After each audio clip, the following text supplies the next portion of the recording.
procès des assistants parlementaires de Marine Le Pen s'est conclu ce mercredi 11 février.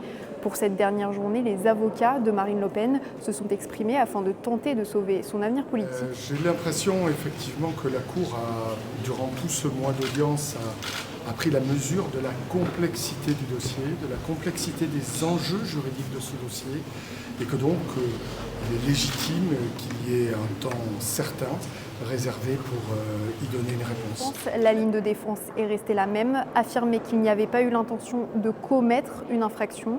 À aucun moment Marine Le Pen a imaginé qu'elle enfreignait une règle, a déclaré son avocate. Plusieurs scénarios s'ouvrent désormais pour la chef de file du Rassemblement national. Celui le plus optimiste reste la relaxe, dans le cas où Marine Le Pen est reconnue innocente. Autre situation probable, elle pourrait être reconnue coupable, mais avec une peine d'inéligibilité inférieure à 2 ans. Cela lui permettrait alors de pouvoir se présenter à la présidentielle de 2027. Le troisième scénario est le cas où Marine Le Pen est condamnée mais sans exécution provisoire. Elle pourrait alors se pourvoir en cassation, mais la date du jugement serait potentiellement proche du scrutin. La chef de file du Rassemblement national avait déjà prévenu qu'il serait compliqué de se présenter dans ce cas, notamment au dernier moment.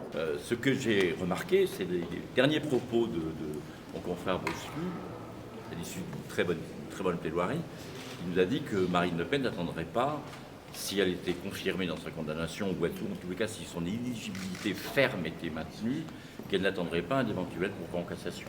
Et que donc la décision du mois de juillet va être attendue ici bien sûr, mais également ailleurs. Voilà. Le dernier scénario, tant redouté, reste le cas où Marine Le Pen est condamnée conformément aux réquisitions. Le parquet général avait requis 4 ans de prison, dont 1 an ferme, avec 5 ans d'inéligibilité. Cela l'empêcherait alors de se présenter pour la présidentielle de 2027. Tous les regards seraient alors tournés vers Jordan Bardella. C'est un procès qui s'est déroulé dans de bonnes conditions, à savoir que le contradictoire a été totalement respecté.